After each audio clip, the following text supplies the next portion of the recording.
Hello, hello. Here is the video going over our Chapter 3 test review over exponential and logarithmic functions. The first thing we're going to look at are writing exponential equations that pass through certain points. The format for the equation is going to be y equals a times b to the x.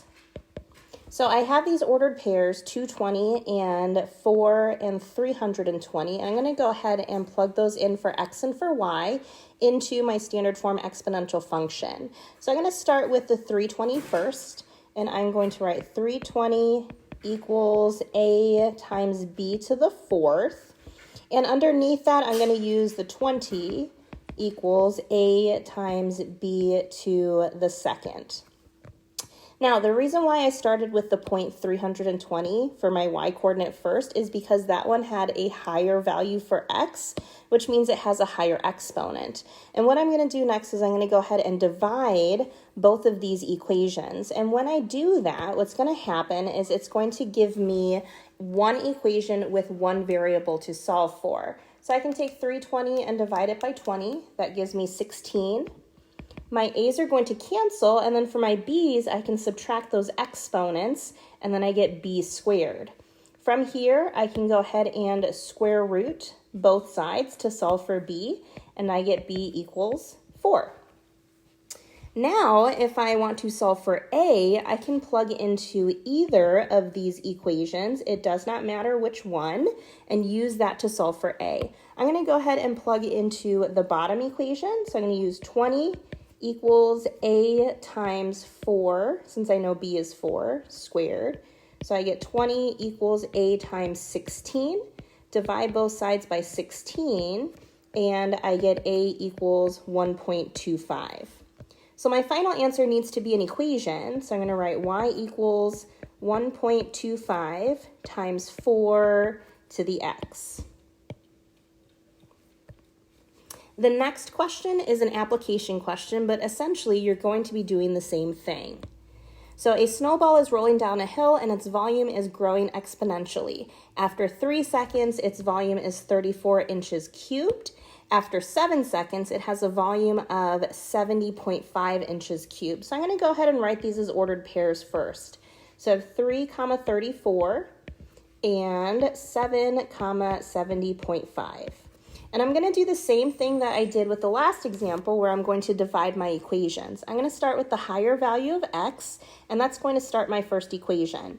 So I have 70.5 equals a times b to the 7th. 34 equals a times b to the 3rd. And again, I can go ahead and divide these two to help me solve for b. So 70.5 divided by 34 is approximately 2.074 equals b to the 4th. And I'm going to go through 3 decimal places as I'm going. That way it remains accurate as I go.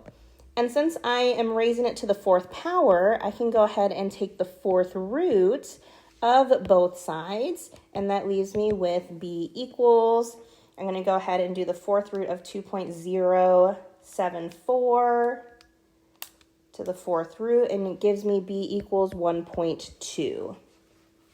And now that I know what b is, I can go ahead and solve for a, and again, you can plug into either of the equations. I'm going to go ahead and do the bottom one again. So I have 34 equals a times 1.2 cubed. 1.2 cubed is 1.728, and then I'm going to divide both sides by 1.728 to get my a by itself. So I get a equals 34 divided by 1.728 is approximately 19.67. I don't know why my iPad's not writing very well. 676. Okay. And now that I'm writing my final equation, it does say round a and b to 1 decimal place. So for my final equation, I'm going to write y equals a, which is going to be 19.7, b, which is 1.2, to the x. So So if you'll notice, I didn't round until the very end, just because I wanted to remain accurate as I went. Determine the size of the snowball after 15 seconds. So now I'm going to take 15 and just plug it in for x. So I have y equals 19.7 times 1.2 to the 15th power. And 19.7, 1.2 to the 15th power gives me approximately 303.5 inches cubed. Okay. How long will it take the snowball to reach a volume of 200? So now I'm going to plug in 200 for y, and I need to use that to be able to solve for x. So I need to isolate my exponential function. This is my exponential. And to isolate it, I'm going to go ahead and divide both sides by 19.7. And 200 divided by 19.7 is 10.152 equals 1.2 to the x. Now, anytime you are trying to solve for an exponent, you will always have to switch forms. Right now, it's an exponential form. So we're going to have to switch it to logarithmic form. So this is going to become log base 1.2 of 10.152, and that's going to equal x. So I can go ahead and plug that into my calculator, and that gives me approximately 12.7 seconds.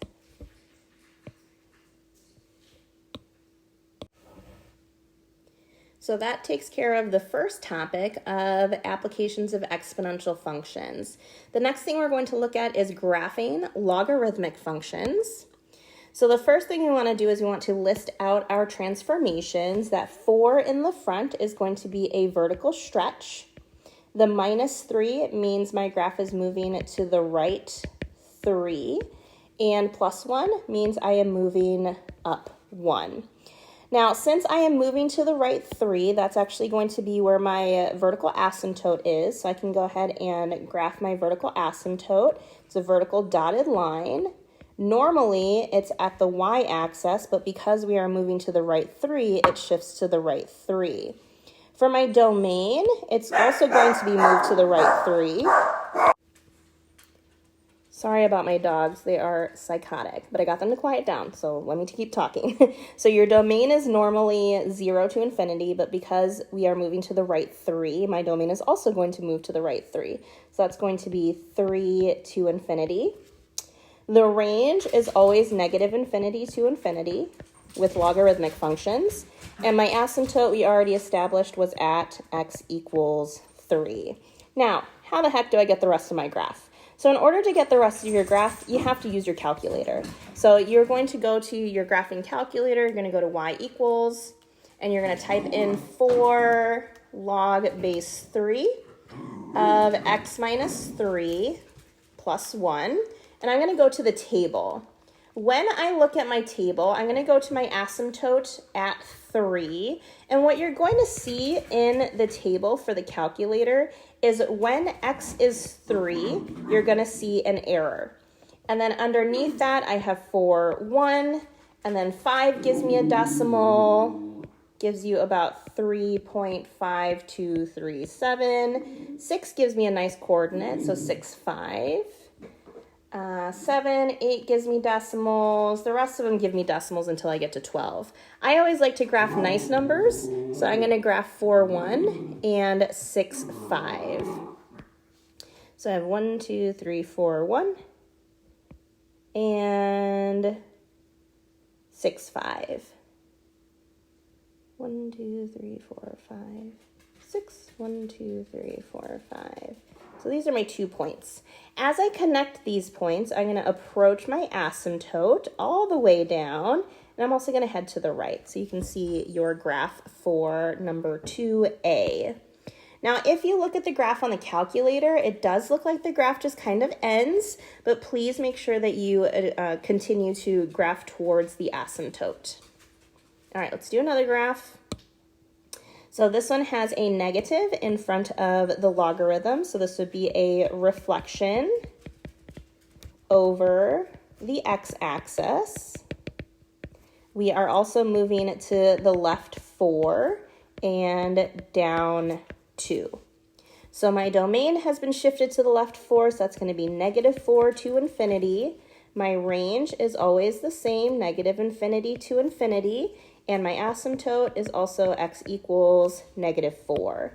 So I can go ahead and graph my asymptote at -4. 1, 2, 3, 4. Vertical dotted line. And once again, I'm going to go ahead and use my calculator to help me get some nice coordinates. So I'm going to go to y equals on my calculator, type in negative log base 5 of x plus 4 minus 2. I'm going to go to my table, and anytime I go to the table, I go straight to where my vertical asymptote is, which in this case, my vertical asymptote is at -4, and that's going to show me the error. But underneath that, I have -3, -2, and then my next nice coordinate is at 1, -3. Let me see if there's any other nice coordinates after that. Nope. So we're just going to use these 2 points, -3, -2, and 1, -3 to sketch my graph. So -3, -2, and 1, -3. And then as I connect these, I'm going to go ahead and approach my asymptote, and I'm also going to head to the right as well. So there is your graph for the logarithmic function. Next topic is condensing and expanding. So when we say condense the logarithm, what we're trying to do is we are trying to get it down to a single logarithm. The very first thing that you should look for are numbers in front of your logarithms, because those will be brought up as exponents. So I can write this as log base 5 of 3 to the 4th plus log base 5 of x minus log base 5 of 7.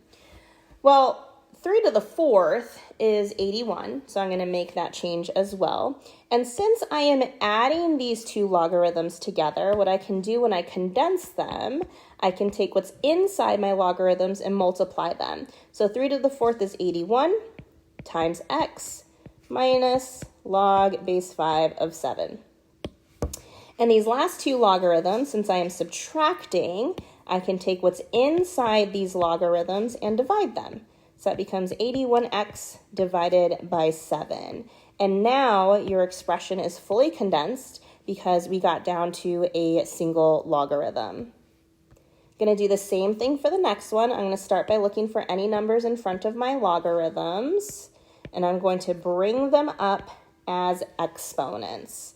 So I have log base 2 of 12 plus log base 2 of x squared, that's in parentheses, minus log base 2 of 9 squared plus log base 2 of y to the 3rd.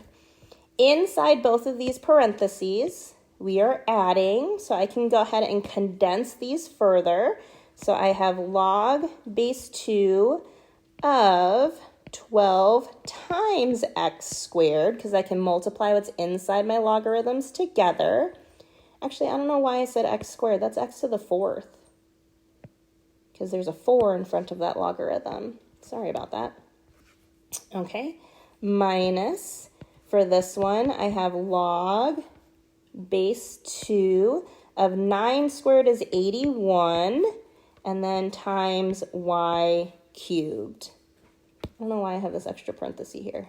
Okay, and now that these 2 logarithms are being subtracted, I can go ahead and take what's inside these logarithms and divide them. So I have 12x to the 4th divided by 81 y to the 3rd. And voila. There's your final answer for that one. Fully condensed, since we got it down to a single logarithm. All right. Where is my expansion question? There it is. Okay, I was moving too fast. So expansion, you're just going backwards. So I'm going to start by separating my terms. I have 1, 2, 3 terms. So that means each one is going to get its own logarithm. So I have log of 3, log of x to the 8th, and log of y to the 5th. Notice how I didn't put any operations in between first. I just separated my logarithms. Since 3x to the 8th, y to the 5th, they're all being multiplied, I can separate each one of these logarithms with addition. And then my last step is to just bring down any exponents in front of those logarithms. So I have log of 3 plus 8 log of x plus 5 log of y. And then for this one, I'm going to start by looking at my terms. I have a 5, x squared, and an 11. So each one of those is going to get its own logarithm. So I have log base 3 of 5, log base 3 of x squared, log base 3 of 11. And then I can go ahead and figure out my operation. So 5 and x squared, those are being multiplied together. So I can go ahead and put addition between those two logarithms. And I'm dividing by 11 inside my logarithm, so I can go ahead and subtract. Last step is to bring down any exponents. So I have log base 3 of 5 plus 2 log base 3 of x minus log base 3 of 11. All right, so that takes care of condensing and expanding logarithms. The next section is probably the most tedious because it's all solving. So in order to solve exponential, logarithmic, power equations, you really need to understand the process of solving equations in general. One thing that I do want to draw your attention to is the directions do say to leave our answers in exact form. So really, you shouldn't need a calculator for these types of questions. So for 4a, I need to start by isolating my logarithm first. Here's my logarithm. I need to get rid of everything around it, so I'm going to go ahead and start by adding 1 to both sides. So I have log base 3 of x plus 6 equals 4. Now, my x is currently stuck. It is stuck inside my logarithm, so that means I need to switch forms. Anytime your exponent is stuck, you need to switch forms. So this becomes 3 to the 4th equals x plus 6. Well, 3 to the 4th is 81 equals x plus 6. I'm going to subtract 6 from both sides, and you get x equals 75. For letter B, I'm going to go ahead and isolate my logarithm again. So I'm going to start by adding 8 to both sides. So I get 5 natural log of x minus 3 equals 20. Still need to isolate my logarithm, so I'm going to divide both sides by 5. And I get natural log of x minus 3 equals 4. Now, once again, my x is stuck inside my logarithm. Anytime you're stuck, you want to switch forms. Natural log has a base e, so when I switch forms, I have e to the 4th equals x minus 3. I want to add 3 to both sides, and you get x equals e to the 4th plus 3.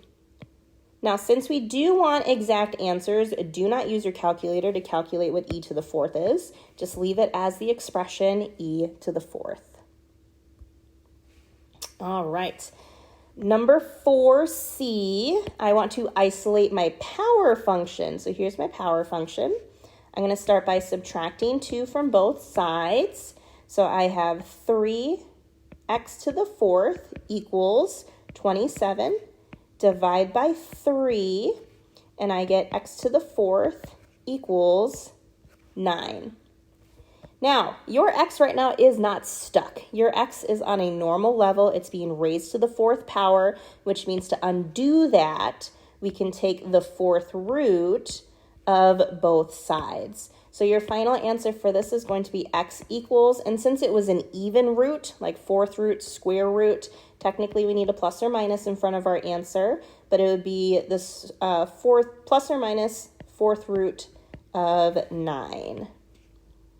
So you do not need to change forms for this particular question. Since x was just being raised to that power, we can undo that by using the root of that particular power. For 4D, I'm going to isolate my exponential. I'm going to subtract 5 from both sides. So I have 6e to the 2x plus 1 equals 42.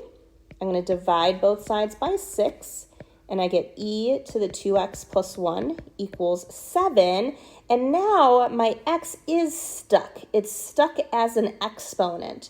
So that means I need to switch forms. So this is going to become a log base e, which is natural log of 7 equals 2x plus 1.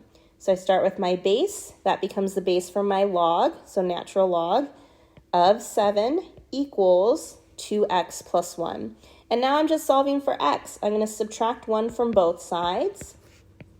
So I have natural log of 7 minus 1 equals 2 times x. Divide both sides by 2, and I get x equals natural log of 7 minus 1 divided by 2. Again, we do want exact answers, so we're going to leave it as these expressions. For E and D, we really have to pay attention to our separate logarithms, because anytime you have a separate logarithm, what you want to do is you want to bring it together by condensing.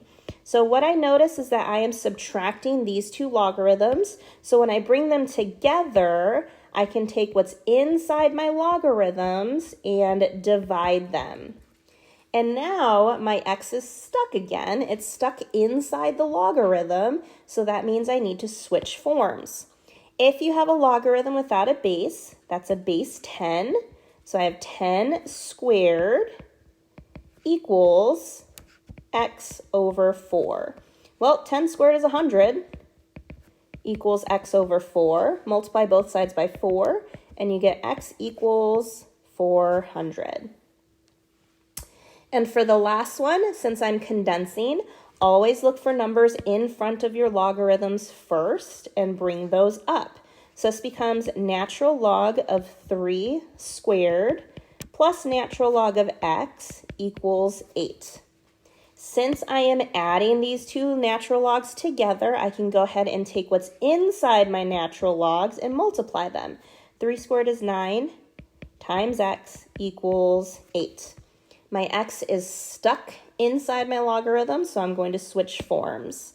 Natural log has a base e, so I have e to the 8th equals 9 times x.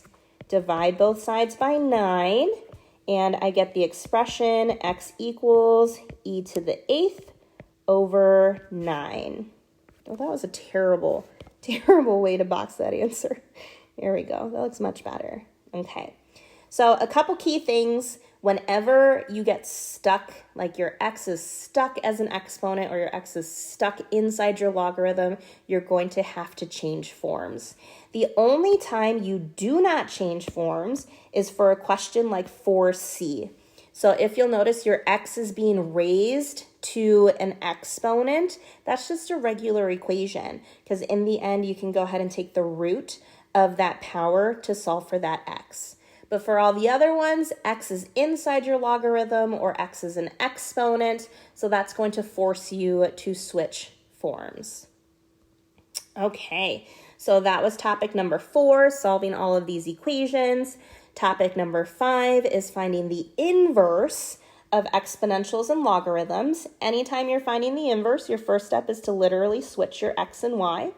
So I have x equals 5 to the y plus 4 plus 2.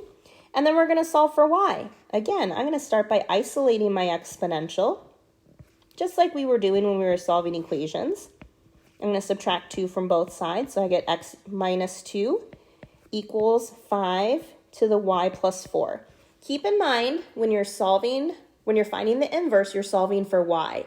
And right now, my y is stuck. It's stuck up there as an exponent. So that means I need to switch forms.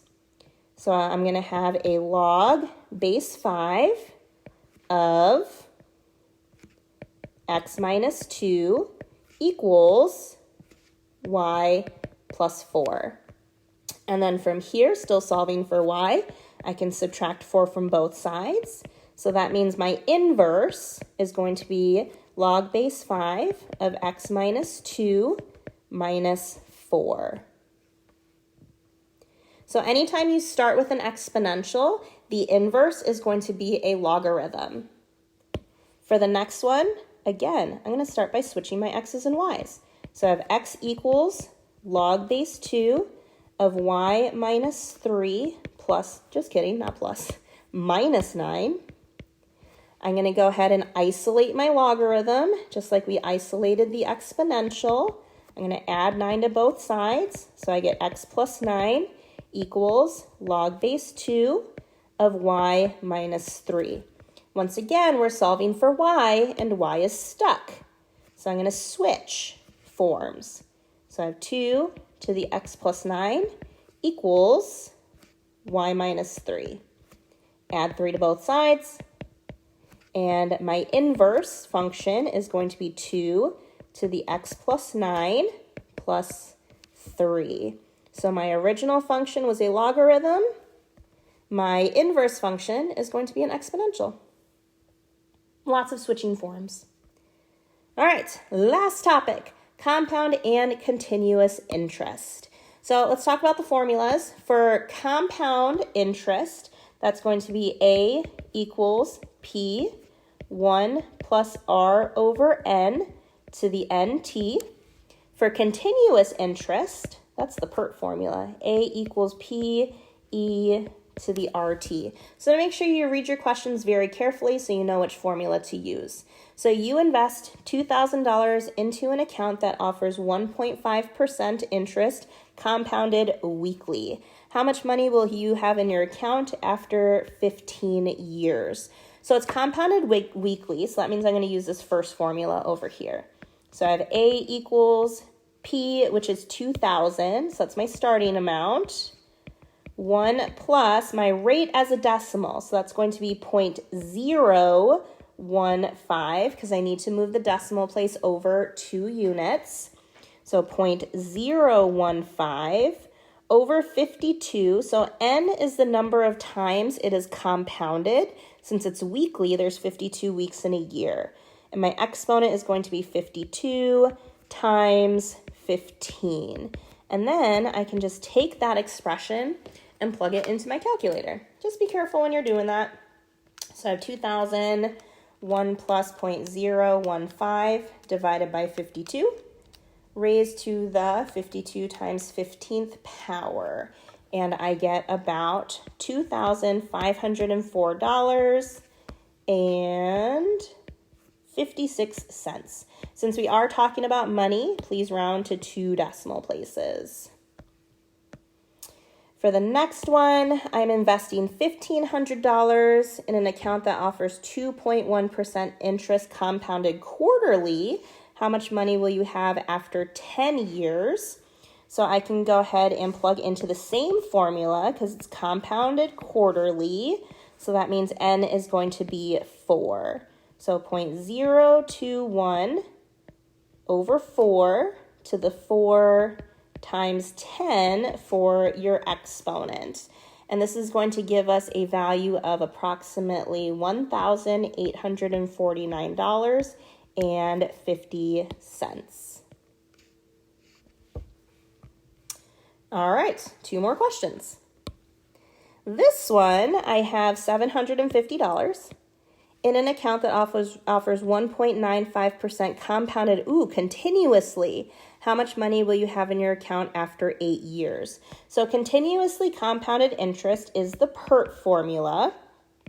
So my P is the original amount, which is $750, E to the RT. So my rate is 1.95%. So that's 0.0195 when I plug it into the formula.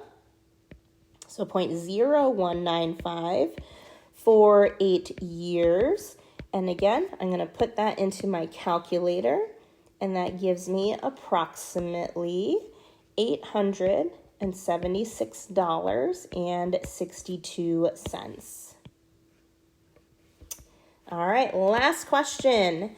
You invest $2,500 into an account that offers 1.8% compounded continuously.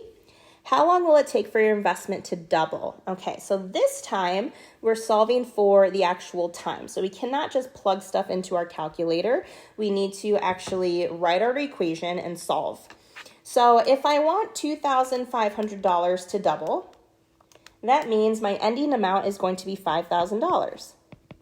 So I have 5,000 equals 2,500 e to the 0.018 times t.